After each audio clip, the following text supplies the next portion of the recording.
اب آپ سے آج کی اس کانفرنس کے سیکنڈ سیشن کے مہمان خصوصی جناب جسٹس ریٹائرڈ عبدالمجید ملک صاحب صدر جموں کشمیر لبریشن لیگ خطاب کریں۔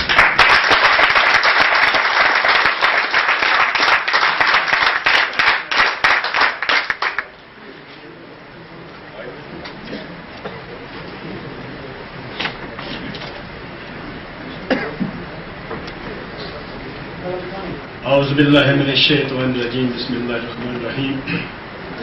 الحمدللہ رب العالمین والصلاۃ والسلام علی رسول الکریم۔ محترم صدر کانفرنس امیر حمزہ صاحب، حبیب الرحمان صاحب، میرے بزرگ اور محترم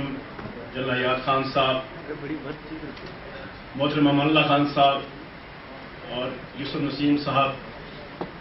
میری بہن، میرے بھائیوں، عزیزو السلام علیکم۔ آج کی کانفرنس جب یہاں منعقد ہو رہی ہے اور جس کے زیر نظر بہت ہی اہمیت کا حامل موضوع ہے، اس وقت پاکستان کے گرد و نواح میں ایک عجیب سی کیفیت طاری ہے، اور بالخصوص شمالی علاقہ جات جن کا یہاں ہم ذکر کر رہے ہیں، اس کے پڑوس میں ایک ایسی جنگ ہو رہی ہے جس کے اوپر تمام دنیا کی نگاہیں لگی ہوئی ہیں،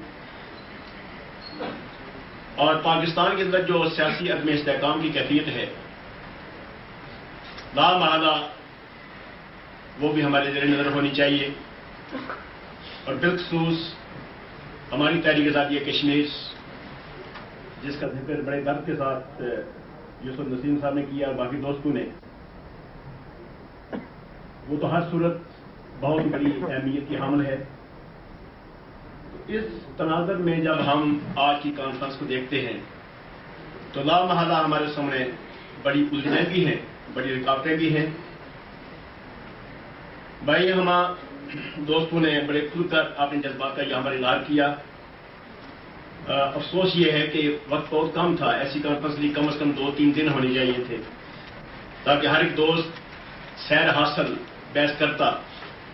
اور اسے یہ شکایت نہ رہتی کہ اسے وقت کم دیا گیا ہے۔ اور بات بھی ٹھیک ہے کہ ایک معاملے کے اوپر انسان جب کوئی بحث کرتا ہے، اس کی گرہیں کھلنے لگتی ہیں تو وقت کی گڑیاں جو ہیں یہ تنگ ہونے لگتی ہیں، تو پھر آدمی پوری بات نہ سمجھا سکتا ہے، نہ کر پاتا ہے، اور بات ادھوری رہ جاتی ہے۔ میں کچھ دوستوں کی باتیں جو ہمارے شمالی علاقہ جات سے ہیں ان کی سن رہا تھا، اور امیر حمزہ صاحب نے اس کی تھوڑی سی نشاندہی بھی کی کہ کچھ دوستوں نے یہ فرمایا کہ ہم نے تو ہمارے بزرگوں نے 47 میں گلگت بلتستان کو آزاد کرنے کے بعد پاکستان سے عراق کر دیا تھا۔ کچھ دوستوں نے کہا کہ ہم غلط فہمی میں رہے کہ عراق ہو گیا ہے اور عراق نہیں ہوا۔ کچھ دوستوں نے یہ فرمایا کہ یہ معاہدہ جو ہوا ہے ہم اس تسلیم نہیں کرتے ہیں اور ہمیں اس کا علم نہیں ہو سکا ہے، اور ہمارا اپنا کوئی معاہدہ نہیں ہے پاکستان کے ساتھ۔ اور ایسے ہی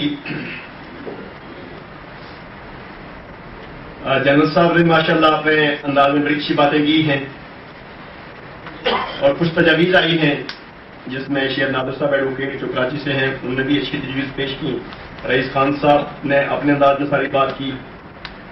اور عباس خان صاحب نے گلگت پارک کا جو نظریہ ہے وہ پیش کیا یہاں پر۔ تو میں ایک ساتھ جو آپ کے سامنے بات کرنا چاہتا ہوں وہ یہ ہے کہ کچھ باتیں ایسی ہیں